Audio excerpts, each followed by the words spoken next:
All right, we're putting in-floor radiant heat in the bus. And I figured before I finish doing this zone, I would stop and explain the template I'm using. Just to qualify this a little bit, I'm not really a router guy. They're fantastic, I just don't have a lot of experience with them. So I struggled a little bit making this template. The first one I screwed up. But anyway, I'm using 3/8 PEX tubing, oxygen barrier. I picked 3/8 because of the 4-inch minimum radius in the turn, so I can get more. Rows per loop. We got a loop here for the living area, and a loop back there for the bedroom, sleeping, bathroom area. So how this works is obviously the router. Actually, first of all, I got these from Harbor Freight. These, they call them their cargo control bars. They're cheap. This part here doesn't lock real well, so eventually I might drill some holes in it to have a screw to kind of lock it. However, this job was not possible without these. So I'm using these to hold it down, which I'll show you in a second. But you can get them at Harbor Freight. If you go to the Harbor Freight coupon database, it's like an acronym. They have everything coupon based from Harbor Freight. I got these for 10 bucks a piece. So what happens is, obviously, the router runs down. So this cut I have right here, the board is, or the template is roughly positioned where I needed it. So that circuit or loop had come around and stopped about here, then I slid the template down and flipped it over, or actually slid it this way as well. So the next time around it makes the next bed. So the router just followed it around, and then I stop obviously before I get to the turn, because the turn's supposed to be down there. So when I set it up the next time, I just slide it down, and then I have the drop. This is the end of the drop that came out of this cut that goes in, and this ends up being exactly where the router, the outside of the router blade would go. So I have lines set up over here. I come down, and then I take this, which I made. You can make it out of wood if you don't have a welder. It's just some 1/2-inch square tube, tack welded to inch square tube. And this setting right here, this distance here, is the same thing where this is the outside of the router bit. So I just take this, stick it in here. Now that's set. Then I take my tape measure. You can figure all this out based on your loop spacing. And I just measure over, sorry, I'm blanking here. How did I do this before? Oh yeah, because that's 3 inches. So I need this to be 2 7/5. Okay, so 2 3/4 over, which is right there. And then I slide this over to my mark, which is right here.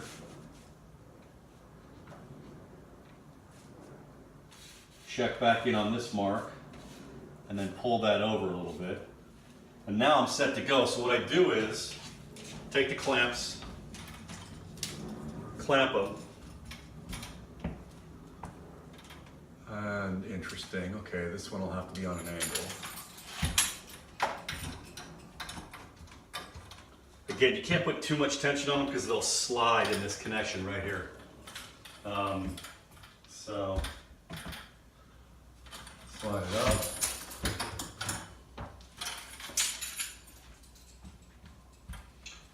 And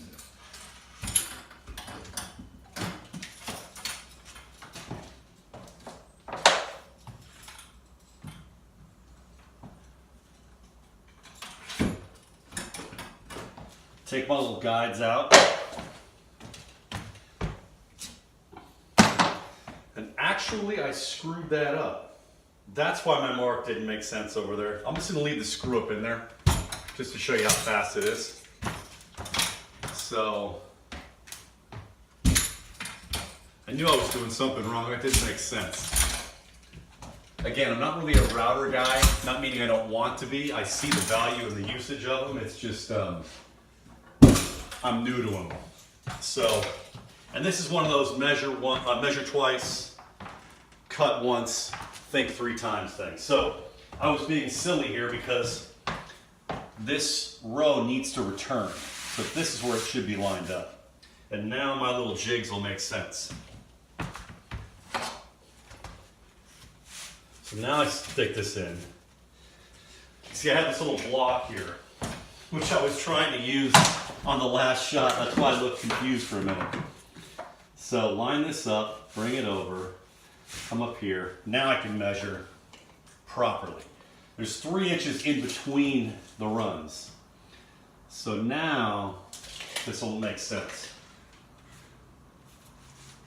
Now we just take this block, which is the same dimension as that metal one. Now I can line everything up. Pull that down a little bit, line it to the mark. Make sure we're still lined up here. Okay, now that's correct. Now I go back and clamp it.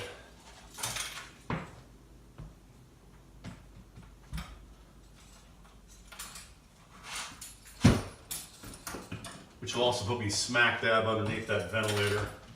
I'm going to come to the other end. I'm being careful when I walk on this insulation. I need a board, which I think I have right here.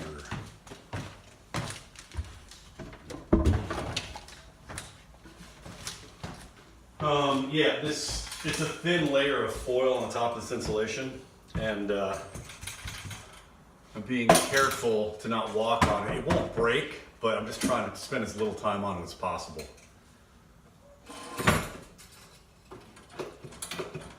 Okay, that'll work. And then I just grab the sides, approximately in the middle.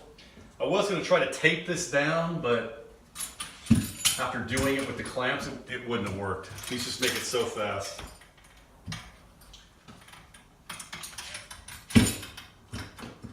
Okay, now, I'll just do the whole procedure here. I'm not really planned for this. It's a little bit last minute, but I wanted to throw this in before we, I'll wait for this, because you won't be able to hear me. So, and of my limited experience with a router, I'd get a battery powered one. This cord is completely in my way. And I don't like this cutout here. Maybe router guys can speak to that, but I'm following the round side because it's the same dimension for, 3/4 of the circumference of that. So I'm going to put my earplugs in, which might make me speak a little loud. I'm going to turn these fans on.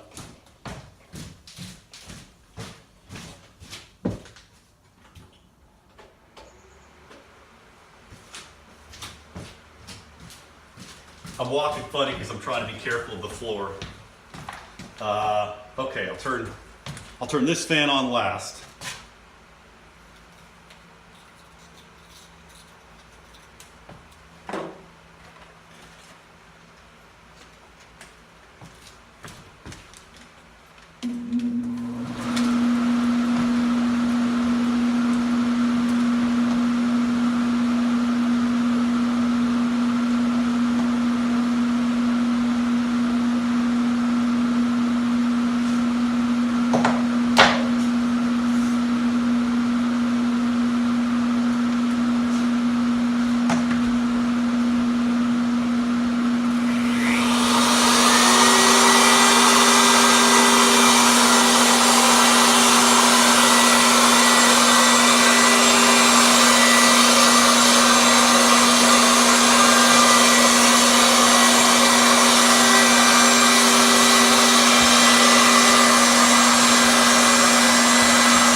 Okay. You may have noticed I forgot to put my face shield down.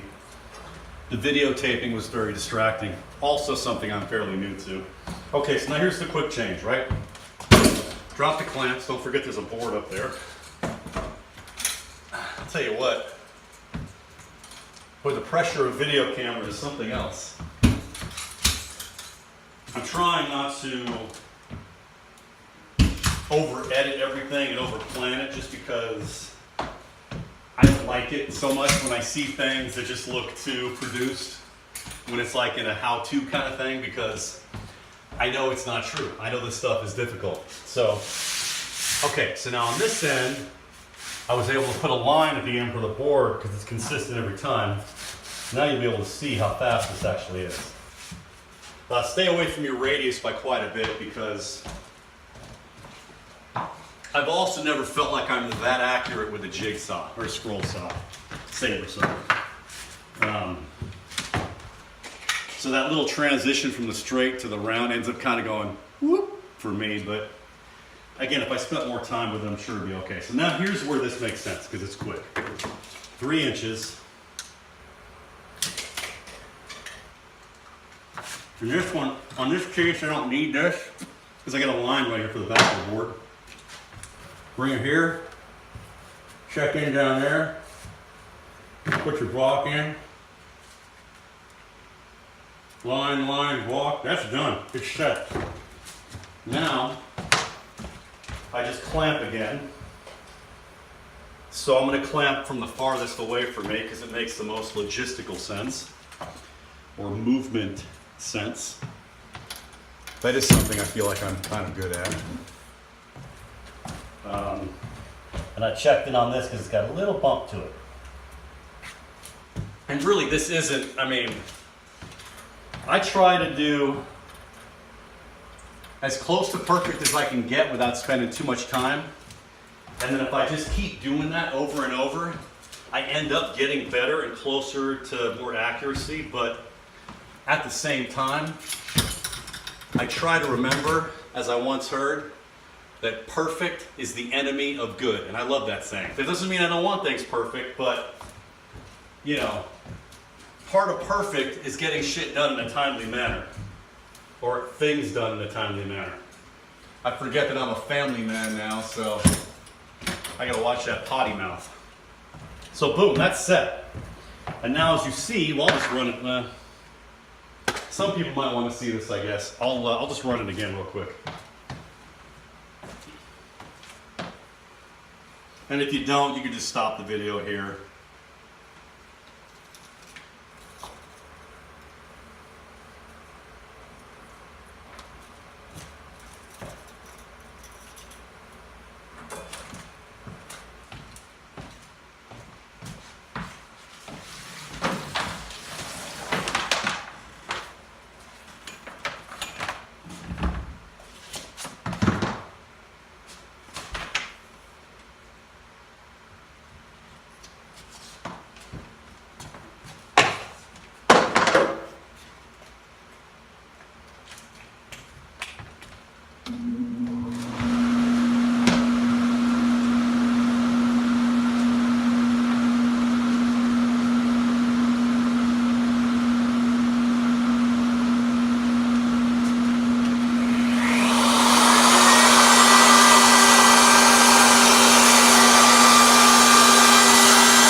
Okay. So I've been meaning to fix this face shield. This is more designed for metal work. It's got this little flap for using a cutting torch. And whenever I go near these clamps, it hits like that. And that time it actually knocked it off. So that was foolish on my part. But you can see how fast this actually is once you get the template done. I mean, literally this whole section here would take me, without a camera, 20 minutes maybe.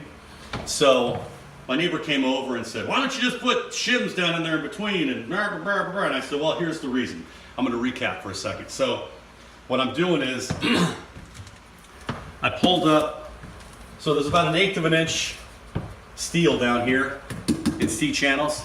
And I pulled the plywood up. I'm glad I did, because there's a lot of mold under there. On top of that, I'm putting this, I got to read it every time, polysocyanurate insulation on. It's the highest value rigid foam board I could find without going to like aerogel or something. It's R6 for 1 inch. So this goes down first. A piece of 1/8 inch plywood is going to go on top of that. And then like a 1/16 of an inch, strong 1/16 of vinyl flooring right on top of that. So if we just round that up and call it a quarter plus an inch, inch and a quarter, there was 5/8 down here. So I'm advancing it by 3/8 plus 2/8 is 5. I'm making the floor 5/8 of an inch taller, which is very minimal. So I'm only losing 5/8 of my ceiling height, which still keeps me at approximately 6'4" in the center. And where I'm routing this, below this is a 1/2 inch. And this insulation is good for R value of 2.7 at a 1/2 inch, and then 6 at 1 inch, R6. So, and what I learned from the heating guru, the Radiant guy, and there's not a lot of them in California because, you know, we're obsessed with forced air here, but I love Radiant. Well, I don't know yet, but I've been in houses and it's awesome. Point being, he told me you want 4 times the R value below the PEX tubing as above, and then that way it'll go in the direction of least resistance, because radiant heat doesn't go up, it goes everywhere, it just emits.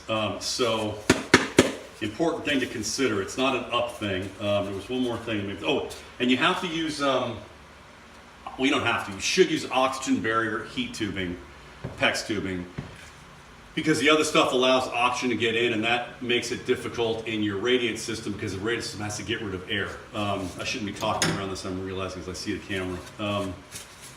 There was one more thing. Oh, and I use 3/8 PEX tubing because it allows me to go on a minimum bend of 4 inches, whereas 1/2 inch would be 6 inches. So I'd lose a lot of radiating tubing in each zone. And 3/8 limitation is like 200 feet per circuit, and I'm at 130 on this one and like 100 on the back one. So I think that's pretty much it. Oh, I showed it in another video, but I saw this on Bob Villa's website, I never could tell. For cutting this board, some guy showed him that you just sharpen one side of a sheetrock knife. Oh, sorry. You just sharpen one side of a sheetrock knife, and then you can slice through it, and it makes beautiful cuts. I mean, it made these cuts. It's effortless to push through. I had to sharpen it a couple of times, but that's just because I did it in a real hurry, and this thing is fantastic. So hope you try Radiant Heat, and thanks for watching.